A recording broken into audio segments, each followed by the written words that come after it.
Hello, welcome to Seeking Heaven, the Near-Death Experience and Other Phenomena. And the month of March, we are celebrating mediumship, and I'm calling it mediumship and the mystical arts and the excellence that it requires for both. And there is no better person to be here today than a phenomenal medium from the UK, also a friend of mine, just amazing person. You're going to find out soon, Leo Bonomo. So I want to read a little bit about Leo and about his bio. I want to make sure I cover a couple points, and then we'll have a chat. So Leo, actually, I met Leo a while back through a mutual friend, and we have done some work together, and really was impressed. But he has his own radio show, which is called The Voice of Spirit, and you'll see the links below, so you can also be a part of that. But he has written, well, really 4 books. He has 2. One is being revised, and then one is going to be coming out in June.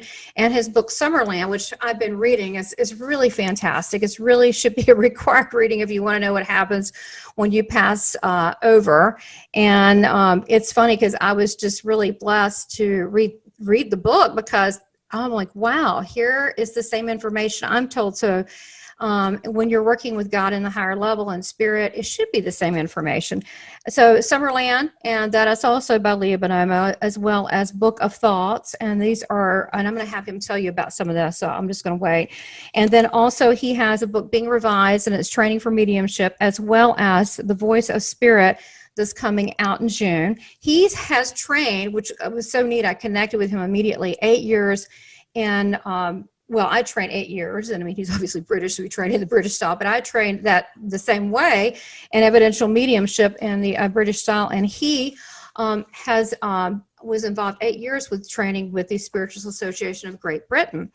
So, you know, it's interesting. Our training is very similar. He also, and I want him to talk a little bit about this, we're going to have a fun chat, is the ISSMPI, and that means the International Society for Standards in Mediumship Investigation. And what I wanted to have Leo on is because, first of all, he's a lot of fun. He really does have standards in mediumship and evidential mediumship, and he truly has a love for spirit. So welcome to the Seeking Heaven channel. It's lovely to be here, Tamara. Thank you very much. I'm privileged. Absolutely. Well, you are involved with so many things these days, between radio and interviews and mediumship. Now, do you do, I know with this whole pandemic and so forth, as I call it, the pandemic. It's really set things behind. Yeah. So, before this, did you do a lot of platform mediumship where you would, go on stage and show the public what this gift and ability is like?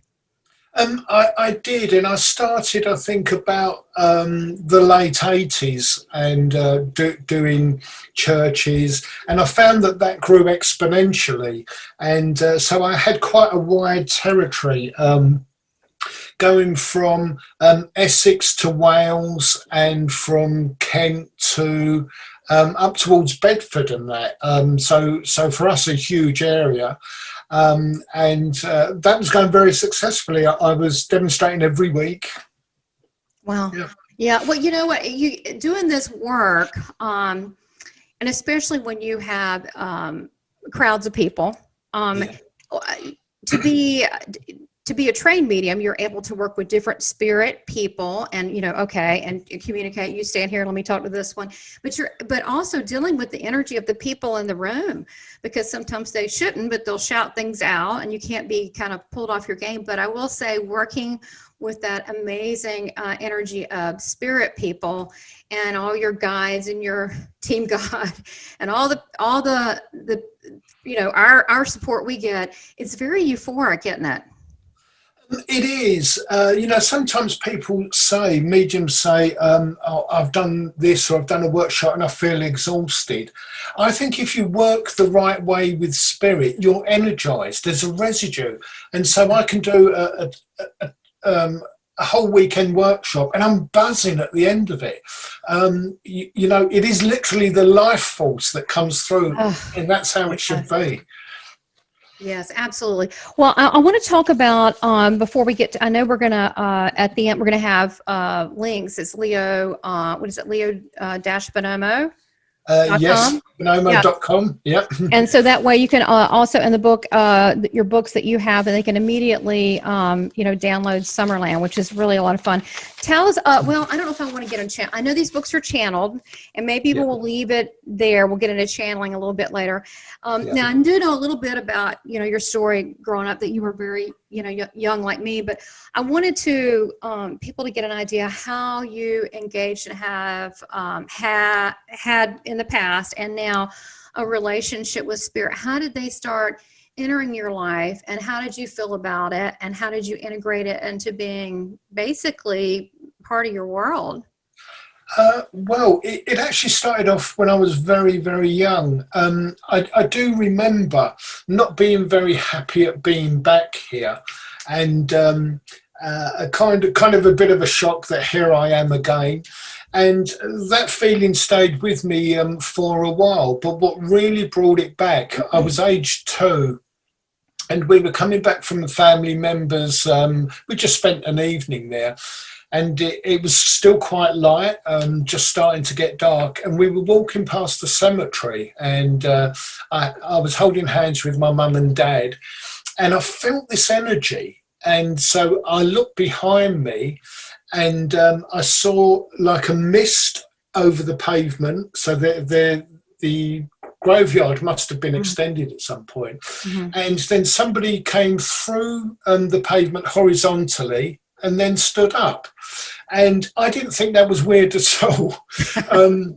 You're my people. You're my people. And so I'm staring at this guy, and my dad says, "What's up?" And I said, "There's a funny man behind us." So we all turned around again. He wasn't there. So we've turned back. I've looked over my shoulder. There he was. And this happened several times. And the only thing that was really strange about the gentleman, he was in Victorian clothing with top hat and but I didn't find that strange at all. And that kind of kick-started everything. And, it's funny. There's still a person. People don't understand spirit people are us. They're basically us. It's funny, the Victorian the clothes threw you off. So now, like me, when I was growing up, they would come to me as a child and just talk my head off. Now, did they do that with you? Did they talk to you growing up? A lot. I've been very privileged. I've had astral projection. I've been levitated. There was physical mediumship where people would appear in the room. I've had experiences where my cupboard door opened and I could see through into what was quite plainly an Elizabethan study. And I watched that for half hour or so, and then the door closed. Oh, wow, that's cool. Yeah, I think that's cool. And, and I think that a lot of people are like, oh, I want to be a medium. I think part of it is your personality not being rattled when these things happen, right? Yeah, and finding it fascinating. I find that word supernatural slightly odd. Because it isn't supernatural, it's natural. If we just open our minds to it and understand that, we're here for a short time to learn and experience, but with our souls, and that's it.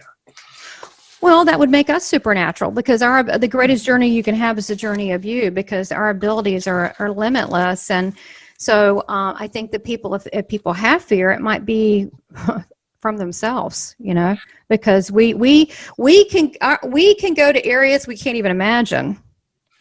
Absolutely. And I think a lot of the fear is actually brought in by religion, literally putting the fear of God into us.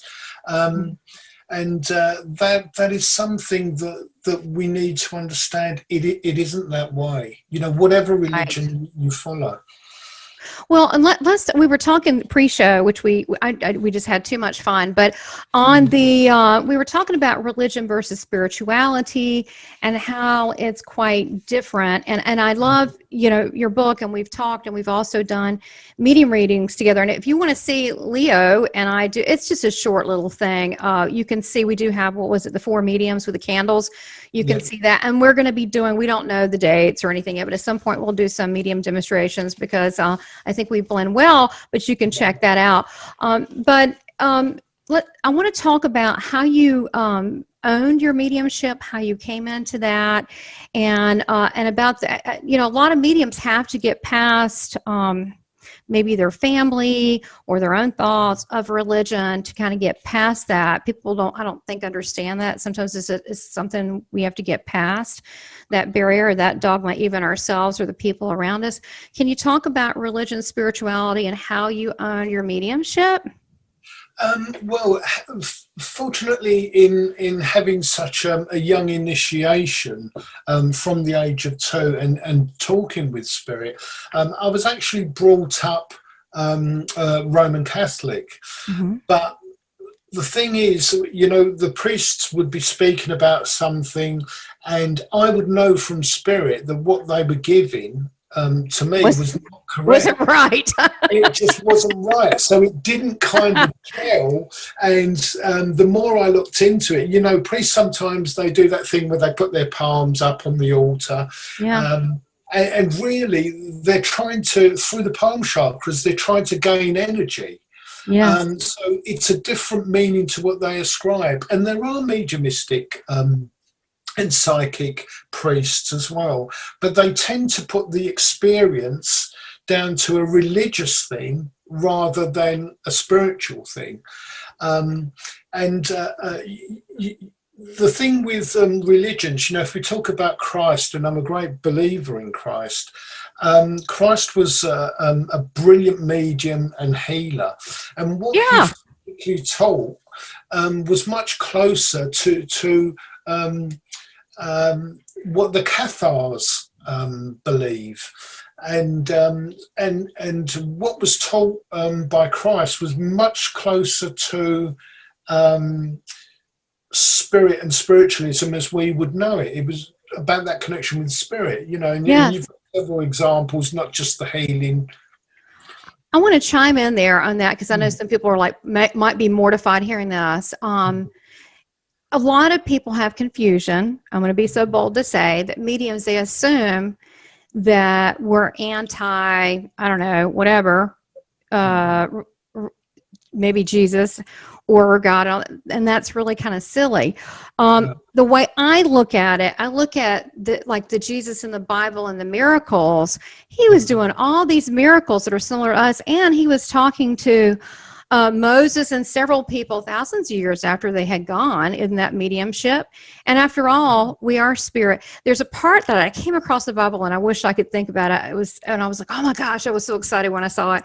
But basically said, I send my love, and he's talking about talking to people that are not in this world, but not in the other. And he's talking about spirit that was what I don't know if it's the right term, but I call it the murk, where they're kind of in this nebulous, they're not even a ghost. They're just sort of like, some people call it the lobby, but he said, I go talk to, they're not of this world and not of the next. So they're in this limbo state.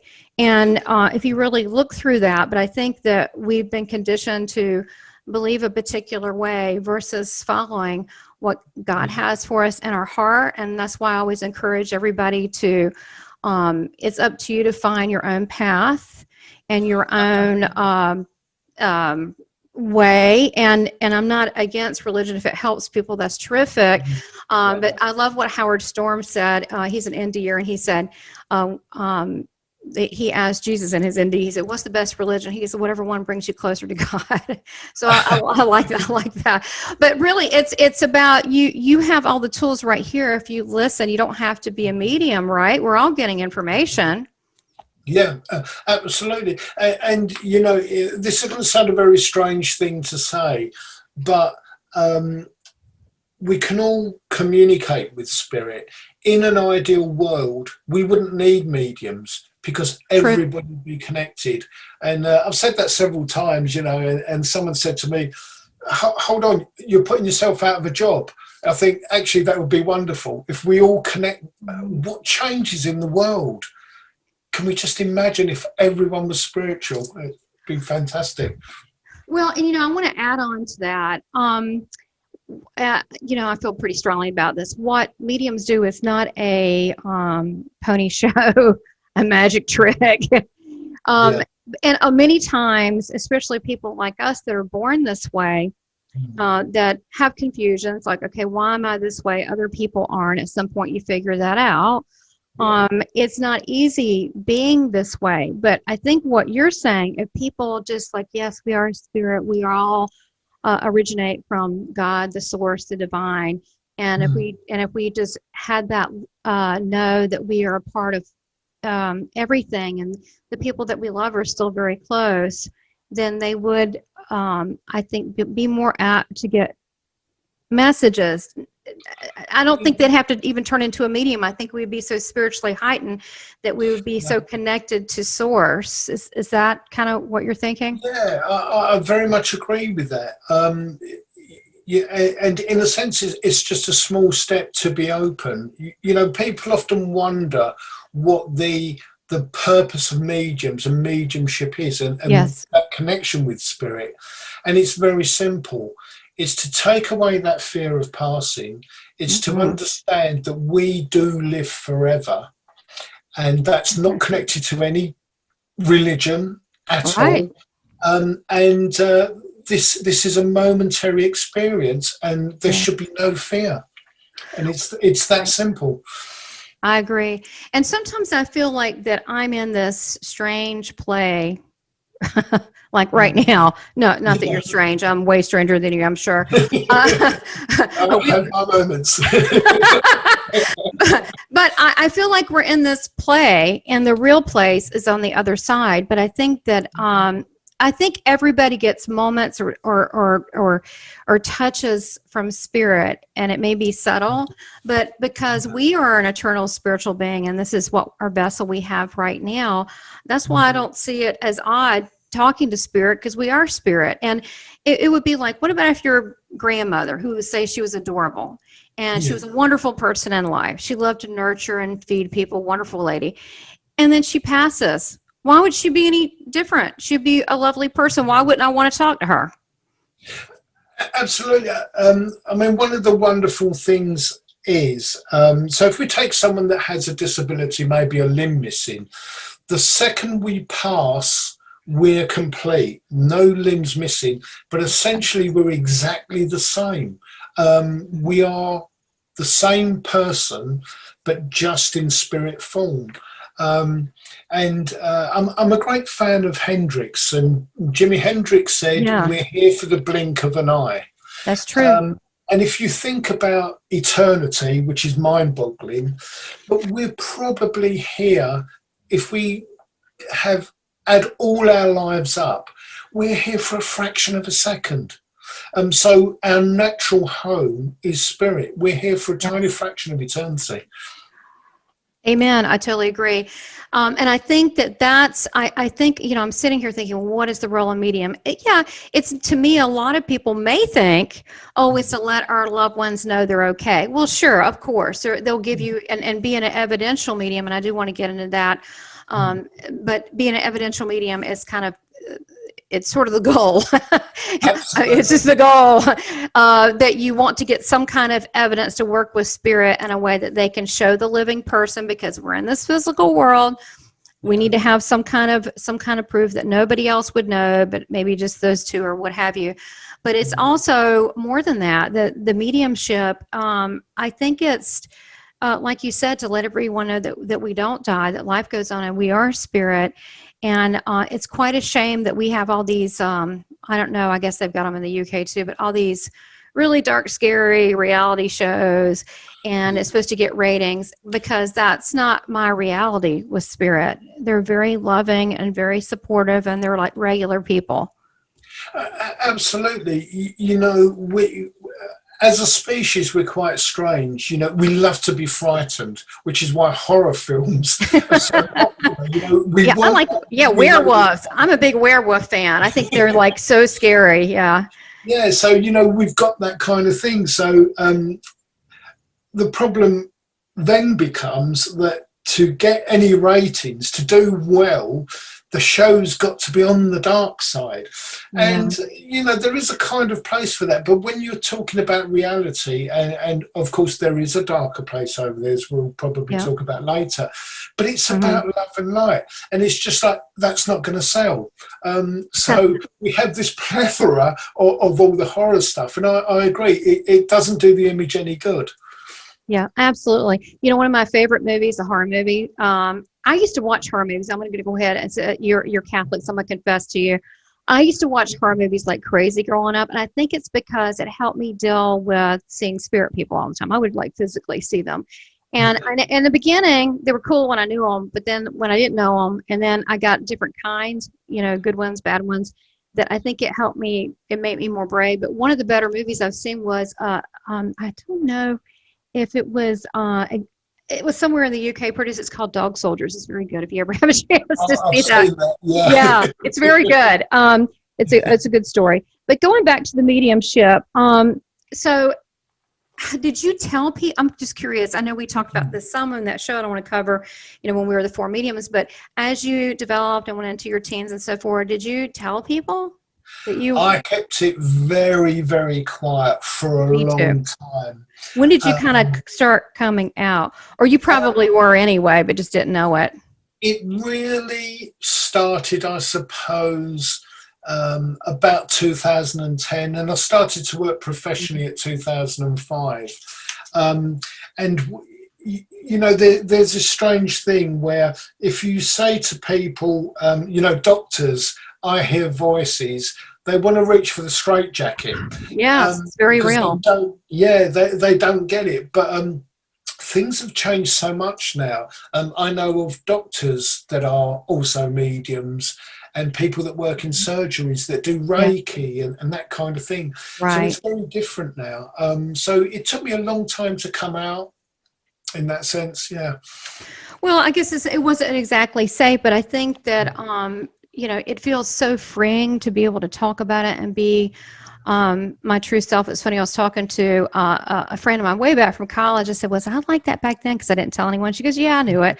But yeah, I did keep it secret. It didn't come out till later in life. And I will say, I have noticed, and I don't know about what you think, Leo, but this isn't everybody. It's not across the board, but I've noticed that it seems like a lot of mediums come out later in life. Now, I've got my thoughts why that is, but I'm curious what your thoughts are. I think is that you finally get more comfortable with it. I think that you feel that, well, I can defend what I do. And some of that, I think, is because of life experience. Some mediums, they go to training schools and then, they do a 10-week course and they go on the platform and they're really not ready. When I was training, and probably yourself, we'd be training for 5 years before we got anywhere near a platform. I didn't do that right away. I did not, and I gave tons and tons and tons and tons of free readings. It took me a year of spending a lot of money for training, traveling and going and doing, and then a lot of free readings, and then to the point that finally my friends were like, you need to charge something. It was pretty bad when they do that, but then I would charge very, very little. And I'm not saying that you should charge a lot. I'm not saying that, but I still haven't honestly probably paid back what I put into training. I haven't, and that's okay. That's okay. I think that's a really important point because, and mind you, skeptics are much, much quieter now because the science has caught up with this and there's so much proof. But that was one of the things that skeptics threw at us. You're ripping people off. They don't realise how much money it costs to train. It's very expensive. I mean, literally, I could be driving a brand new high-end Lexus for what I paid for training. I'm not, I'm grateful for my car. It's not a fancy car. It's a Toyota, but I got training. I always put that first. And I've always put, I told God, and we've talked about this, if I'm going to do this, I'm going to do this right. And I want to, I know that you're going to, thank you so much. You're going to join us tomorrow night. When this records, it'll be tomorrow night. Yeah. That on the live chat. So Leah's going to be in the live chat. You can ask him anything. It's going to be awesome. But I know that there's so much ethics in what we do, and it's so close to our heart. And I see that so many people don't understand even the difference between psychic medium. So maybe if you could even explain the psychic medium to people that don't know, and then we'll go into standards, and then we'll just, talk shop. Now, I want to go more into the live chat about more of that and the higher levels of mediumship and so forth. Yeah. The difference between, I've spoken to mediums that have been working for 40 years who don't know the difference, which I think is quite stunning, really. Yeah, I don't know 40 years, but same thing, and I'm like, wow, they don't know. Yeah. So the difference is a psychic picks up on energies. They work with energy. So it'd be the energy, the aura, the energies around you, objects you may have, to psychometrize, to read. It's like they holding work this, like holding it. Absolutely. So although mediums can do that as well, but there's a different connection which I'll explain. Mm-hmm. But so they work with the energies with you. What's confusing is they can pick up lots of information which is the same as comes from spirit. The thing with that is if you want to win the lottery and you just want and want and want, you can create that object in your aura, so they can see that in your aura. And it's just a wish, but it forms there. And so they can say to you, you're going to win the lottery, because they can see it in the energy. So when a medium works, it's very similar, if not identical information. It's the source. That information comes from... I like that. Yeah, source. Well, and the way I understand it is psychic is that the person is perceiving this physical realm, your life. It could be your dog, your relationships, your, what have you. And all mediums are also psychic. And as we said, we don't really like that word, and we can talk about that. I really like that word, but that's what people understand. But mediums also pick up, they're a medium, they're a portal to other realms, and they're picking up, people that have passed on and spirit people. But you, like us, we both channel, you can go up higher and higher. Now you're not just a medium, and you have mediums. I'm going to throw this in there. Oh gosh, I know I'm going to get you going. You're going, but what's he going to say to this? You have mediums that and you need all different kinds of people to let people know life goes on. I get it. But you have people that are mediums that might connect to the lower level spirit people, medium level, and then maybe some really nice, jolly, nice people. And then you have people that go up higher to channel more the ascended realms, which is what we do. And I think it just has to do where your attention is, where your focus and commitment is. Can you speak on that?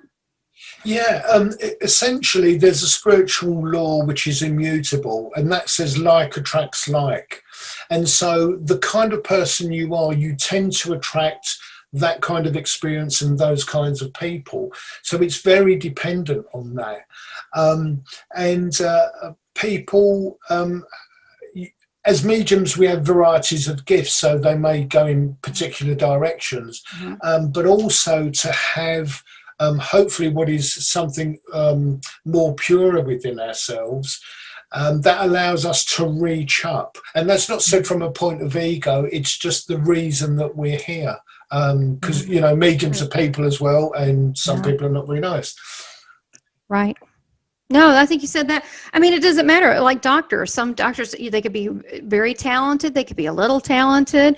I mean, they're all learning, let's say, if they were all learning the same information, some people absorb it more. And then you have, some doctors that have a better bedside manners. It's the same thing, with mediums. And I think that's why it's important, if you were to get a reading, you need to connect actually you need to do your research and connect with a particular medium and be drawn to it. Same thing with people with reading. There's sometimes energetically, I don't feel I should read someone. Doesn't mean there's anything wrong with them, but maybe there's a better fit somewhere else for them. Absolutely, we can't connect with everyone, and again, there's several reasons why that might be. That we just our two energies are very different. Sometimes it's the communicator in spirit. They don't really like our energy, so there can be a small clash there. But generally, it's just a matter of retuning, and those will come through. The strange thing which some people don't understand is, they may walk in off the street and say, I want a reading. Spirit have planned that for months. You haven't just come in out of the rain by accident. It's true. They know. You know what's funny? I got to tell you this, Leo, because even though we were on Priscilla's thing, what was her network called that we were on together? I want to promote her too. The wellness, the wellness conference, the wellness and something else conference from South Africa, Priscilla Grandin. And we met there, and I was like, wow, he's trained so much like me. But here's the thing. If I were to read as a medium, well, a really negative person, but think about it. You don't have to be a medium. Have you ever been around someone really negative? It's draining, and it just takes the life out of. So if someone's really, I do what I'm told, and I don't really have an opinion about that, but it's we are working with energy. I try not to tune into, I try to be kind, but I don't really tune into the person. They could actually not even be there, which is why I've been doing the Zoom readings really for 5-6 years. But because like you do things all over the world, and because they don't need to be in front of you, because I'm dealing with their family members that are not, they don't need a chair. Absolutely, that's something that I get asked quite a lot. I may be doing a reading for someone in Australia, and they go, "How does it work?" And I said, "Well, it's very simple. The communicator is either with me giving me information, or with you giving me information, because time and distance and space means nothing to spirit." No, and they can be with both of us, for that matter. But you're right. There's a team that, okay, now this is what I was going to tell you. It was funny. So I didn't figure this out for a while, because doing this work, I always think, to be of service. But I get things now and then too that are like, oh, wow, that's so nice. So it took me a while to figure this out. But my grandmother in spirit, who I was very close to in life, very flamboyant, she had gifts. She couldn't really show it. It's come up in so many readings now, it makes me giggle. But she'll set it up on the other side with like someone's family. They're like, I don't know them. And then, and she'll say, I said, your grandmother, blah, blah, blah, and your family. And they go, yeah. And I go, oh my gosh. And what she'll do is she'll say, really, my granddaughter, she'll do a good job. She'll be very respectful, bringing you through. I never go into, I'm not a big fan of, I may say a couple things, how they passed. They were in the hospital. There's some issues with breathing, but I try to be respectful. And, I met, someone lives 80 something years. You don't want to mention their last 2 weeks, which was horrible. So I try to be respectful. She said, oh no, she'll do good. And then I don't know why we had to call you. And it's always like they set it up over there. And my grandmother's talking to people like she's my PR person. But do you notice that they do that with you? They set it up. They will do, yeah. And sometimes, I'm sure you've experienced this as well. I'll get a call and they'll go, I've been looking for a medium. I was just drawn to you. Yeah. I've never had a reading before, but it's got to be you. And I don't believe in coincidence at all. You may have to dig really deep to find out why, but there are no coincidences. And so the strangest things happen. I think being a medium, you and I get very used to that. The strange is every day. But it's strange good. I mean, I have such cool stuff like you. I know, like, I can't even think of them all, but like just a simple one. I was, I wanted to sign. You can ask for signs. I said, yeah, I want to sign. I'd like some validation on this. My grandmother used to wear a lot of owls. She liked owls, learning, wisdom. I don't know. This massively big ass owl. I mean, he was like a dog. I mean, he's Yeah. huge, huge head. Lands. I'm driving to my house in front of the car. Looks at me. I mean, it's huge. It's probably like 30 pounds. Looks at me. Mm-hmm. Nodded. Just looked at me like, yeah. And then waits till I get closer and then flies off. And I'm going, but I mean, just crazy stuff all the time. Right? Absolutely. Yeah, absolutely. And, I think sometimes as mediums, we ask for little signs, and it's almost in a kind of jokey way, and then it happens. Yeah. Well, I think that, I think that mediums tend to forget, especially ones that really get it is about service. It's not about ego. That they forget their love too, and that spirit wants to make sure that we're happy because we're not here that long. We really aren't. So I think the whole goal is to let people know that they're a spiritual being, that life goes on. You're going to see your relatives again. So tell me, you've met a lot of mediums like me with training, and I know that spirit works with all of us differently. Some people have codes set up with symbols and they do this and that. They work with us all a little bit differently. And I think that's kind of set up with how you might learn and so forth. But what drew you to the evidential mediumship, and what do you think makes a good medium? I think what makes a good medium is a lack of ego. You need some to get up on the stage. Well, a little courage. It is true. It's tough. It's tough. But you need to hold that in. You need to work with the love of spirit. You want to be doing it for the right reason.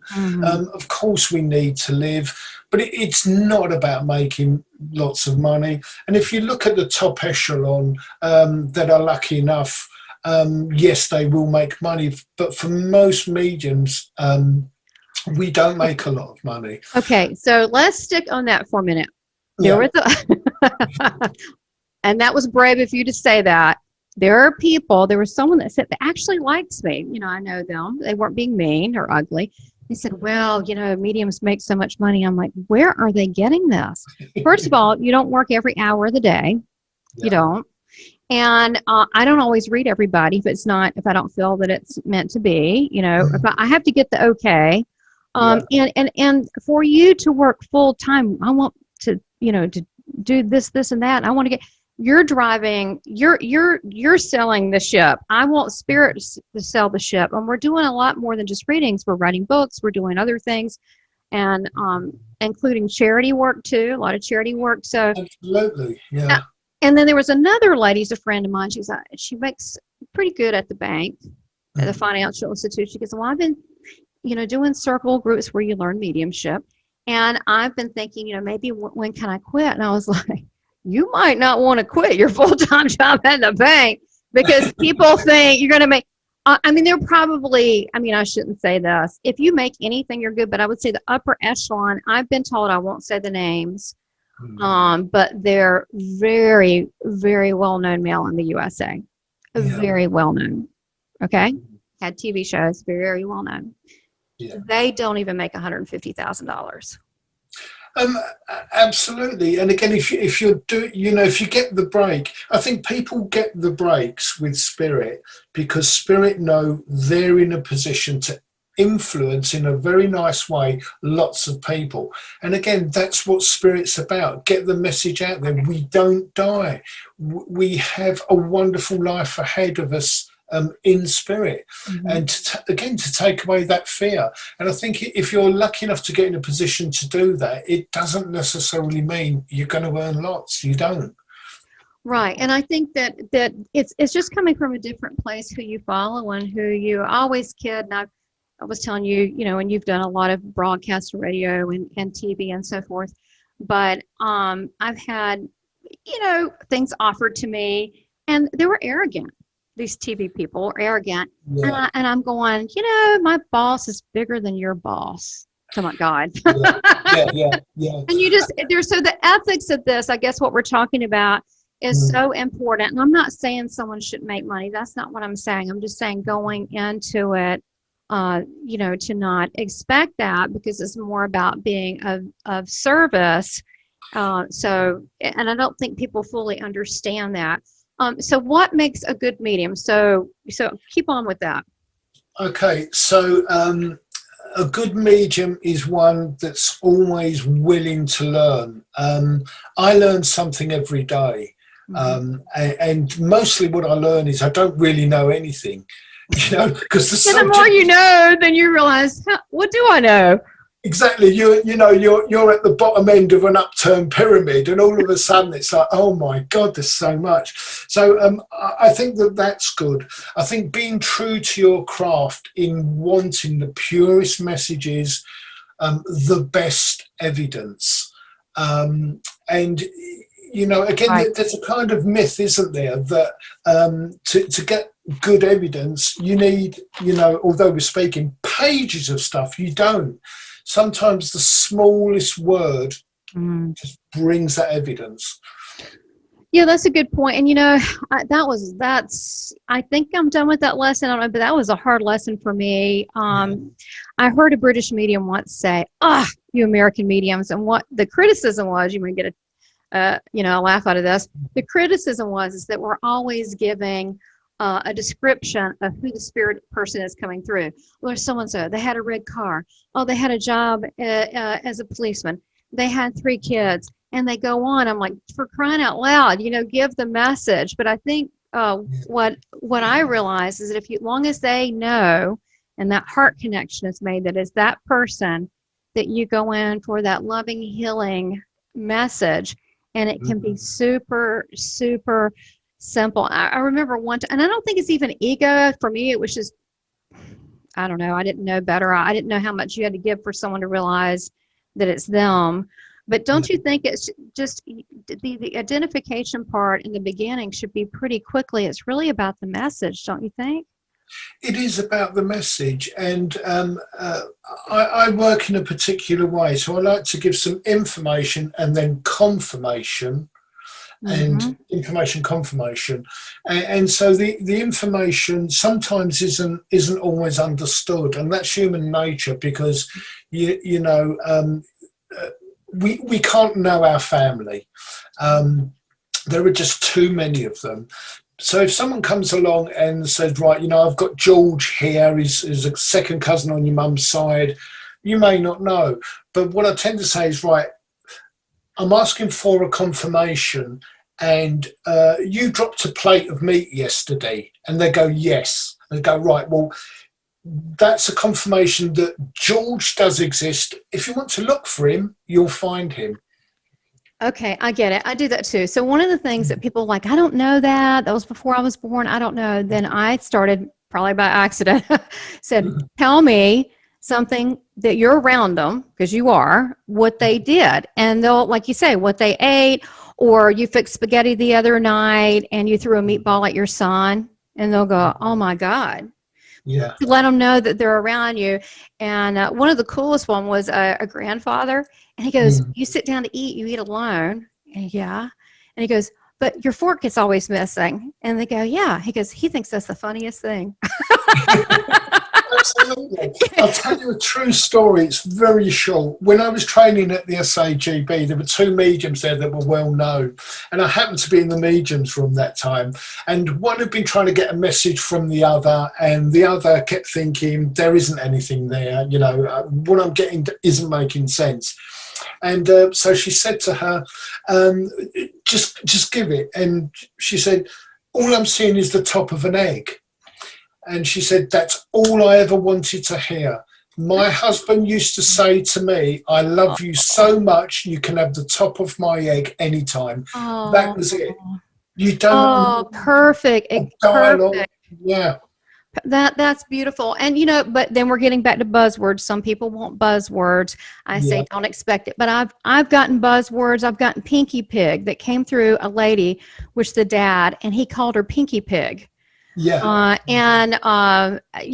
I say don't expect buzzwords. They really do know what they're doing, but sometimes you can get on. But it could be that phrase, that word, and even more, I want to, and we might have to do this in part 2, about the physical mediumship, because it's not, mediumship can be not just in the words, and the words be healing, but also, when, like I said, I really like when they move me around. It's a lot of fun.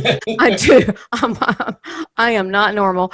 But I think it's just the coolest thing, especially when there's a trust. I trust the spirit. They trust me. Yep. But I love when they move me around and I can feel what their body feels like, over mine, overlapped. It's just, to me, just the coolest. I know that some people don't understand that, but you know what I mean. It's really neat to have that intimate experience. Now, that's not everybody. I have to say, okay, you're cool. All right, fine. But physical mediumship, and it could be like with the hugs. One of the things that we did, and I was hooked, I got to tell you, we did it in Tony Stockwell's class, and we all partnered up. And I have to tell you, I was like, this is good stuff. They need to package it and sell it. But they had, we're all mediums. Who's going to be the medium this time? Who's going to be the sitter? Okay. So the lady started crying. I said, I guess I'm the medium this time. I was like, she must need something.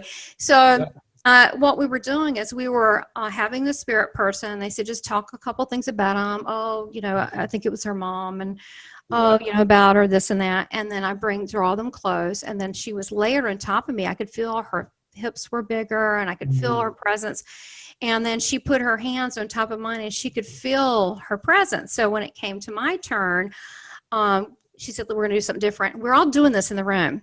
Okay. But I'm not paying attention. I'm totally zoned out. And when we're standing up, I talk about my grandmother. I knew she'd gun at the chance to come in. And so she's like, oh my God, this woman's so much fun. I was like, yeah. And when she touched me and rubbed my hands like a little child, I had forgotten that, and my soul knew and remembered. And I was like ugly crying. I was heaving. I was so happy, and that it was her, and the way she touched me. It could be, so, when we talk about signatures on paper, what about the signature of a touch or a pat? We know it's that person. And then when we all opened our eyes, everybody was heaving. Everybody was snotting and snorting. And I'm thinking, mediumship does not have to be the words. It can be a glance or a wink. It can be a touch. Absolutely. Talk about this. Yeah, I was doing a demonstration, and probably like you, I never remember anything that's given. I don't at all. Absolutely. And that's funny, because people come back and say, do you remember you told me? No, I don't. And I was doing this demonstration, and I was giving this lady a message, and some mediums like to leave the stage, get paid and go. And I always go down and have a cup of tea with them. And this lady came up to me. She said, thank you for the message. She said, I didn't realise you had a limp. I said, I haven't. Her husband had a limp. And as I was walking around the stage, it just took over. Isn't that beautiful? To me, medium to medium, absolutely beautiful. That's exactly what I'm talking about. Because if you're in the presence and you surrender to God and spirit, and it's all set up, we're all protected, then it could be the lamp. I think I was telling you pre-show that it was crazy, but I was doing a show, and of course they always pick me to do stupid stuff. I always get the unusual spirits, the one that was the drunk uncle who ate cat food, or the guitar guy who was on the road for years and never talked to anyone. I always get the characters, but a guy started dancing. It was this, I remember he was much taller and bigger than me, really nice businessman, family man. He was African-American guy, and he's a big fella on here. I'm 5'2", and he's dancing. I said, oh, don't make me do it. And he kind of, he was kind of striptease dancing, but nothing was coming off, but it was really bad. It wasn't very good. And the woman started laughing so hard and crying, going, oh my God, I know who that is. So what I like about that is it got her laughing. It got her defenses down. And I'm telling them, you owe me for this. So it could be, a swagger. It could be a wink. It could be a touch. So I think that, and to me, I consider that physical mediumship. That's part of it. Yeah, it's on the edges of it, and of course that extends. Physical mediumship goes through so many things, but I think one of the lovely things is, of course, if a loved one comes through, they say, I love you. To me, that's not evidence. They do that anyway. But, Yeah, you know, right. taking that example that you've given, if somebody comes through and it's the grandfather, whatever, and he says, I love you, but there's a wink and a little sneer, that is what the skeptics miss. They go, well, they love you. Of course they would. That's not evidence. But it's the way it's given, isn't it? It is, and I think that it's so funny because we have this thing. My grandmother, I always know when it's her. She likes to say, I don't know. She likes to say something with the word ass every time. So if it's not her, I don't know. Like, I'm going to kick your ass if you don't keep going forward, you know. And so it's all, and of course it's with a, you know, little wink and smile. Yeah. But I don't know it's her if she doesn't use the word ass. But but what it does, it makes me laugh. You know, it makes, I think it's our little thing we have set up that makes me giggle. So are they cussing heaven? No, but it shows their personality of who they were, why they were here. Because if they came through perfect and you know they weren't perfect here, you would recognize them, right? Absolutely. Yeah. Well, you know, heaven being perfect, if we're young, we grow up. And if we're old, we grow young. And we grow to around the 25, 35 age because it's more comfortable with us. Being heaven, we're at our physical best, our mental best. But, you know, if your grandmother come back and I say, I've got this vivacious 25-year-old woman here, she's your grandmother, it's not going to work. So they come back as you would remember them. Right. Right. You know, but right. Sometimes they pick with me and they'll come back looking real young and sexy. I'm like, they didn't know you. Like, even the men, I'm like, I look good. I'm like, yeah, you didn't look like that when they know you look pretty bad off.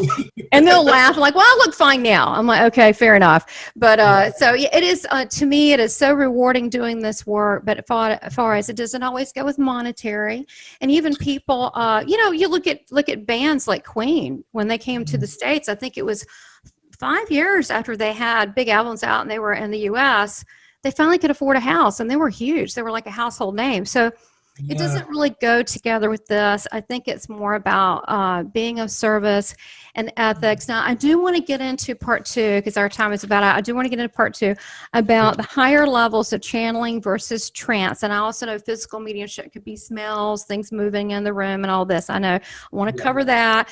I want to cover about the discernment that's needed because people are like, isn't that, I mean, you know, we talked about it. We don't have time now, but we did talk about it pre-show about that there are boundaries and working with this and having discernment. But other than that, I don't.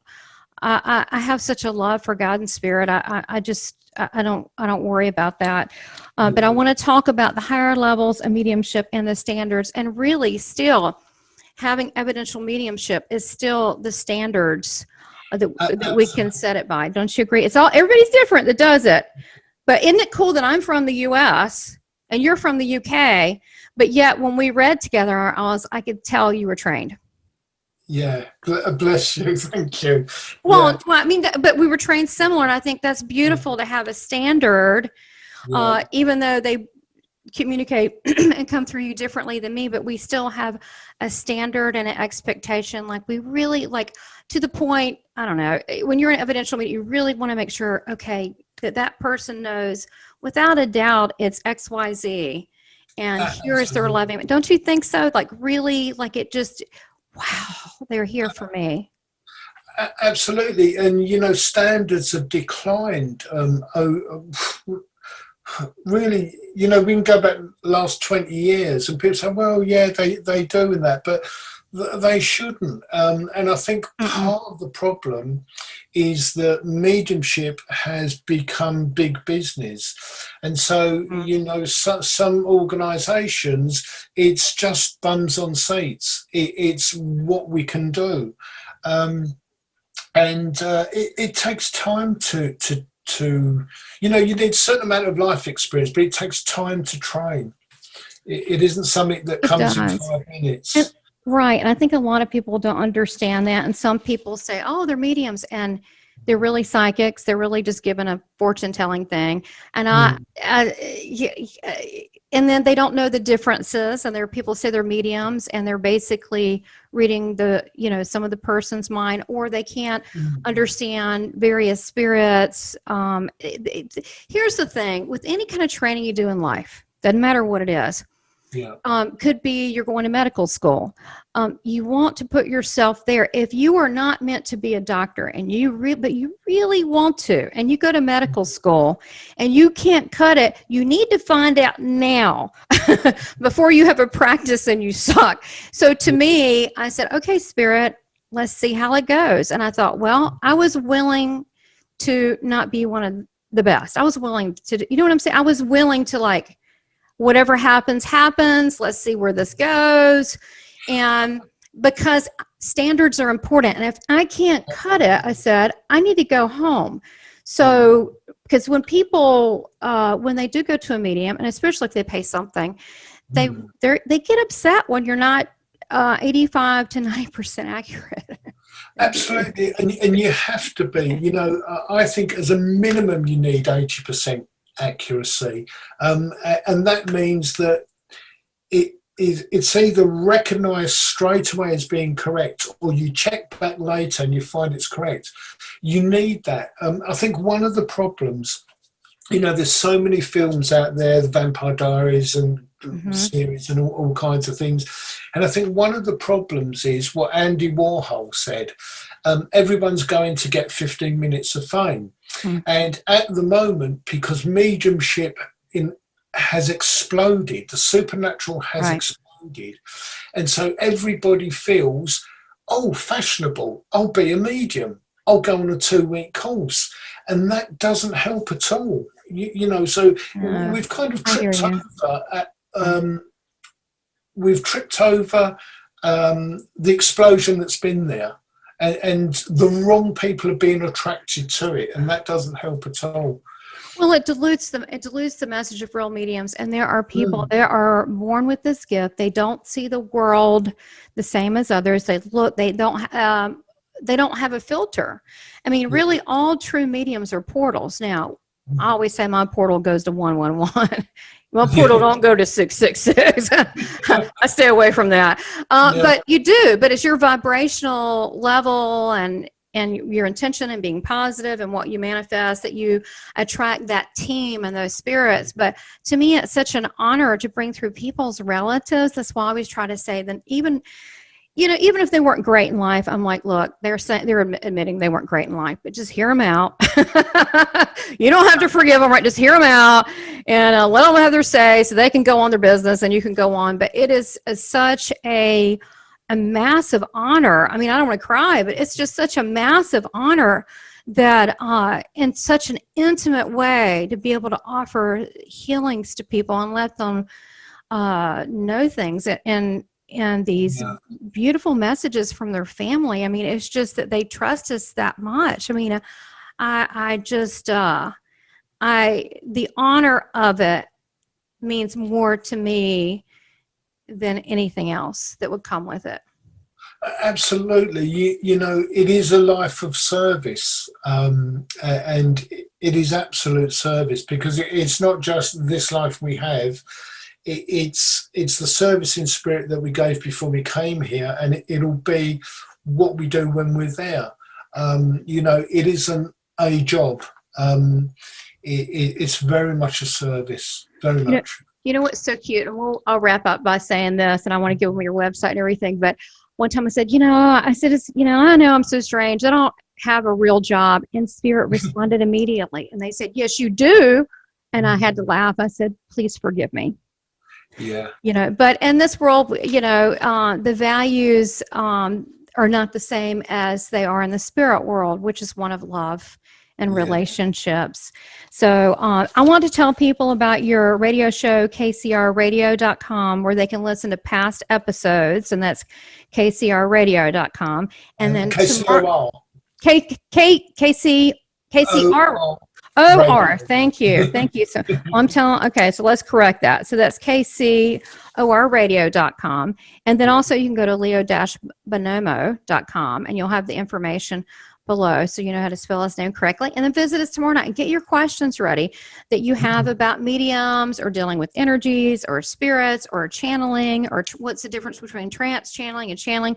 We're also going to talk about channeling of this book, Summerland, on part 2, and they can ask you questions about that. So beforehand, you've got time, download the book if you want to, the Summerland, and you can ask questions. So thank you so much, Leo. I hope that you can come back several times because this is A, fun, and I enjoy it, and B, it's very educational to people that aren't mediums to hear two mediums having a chat. Well, it's kind of rare, right?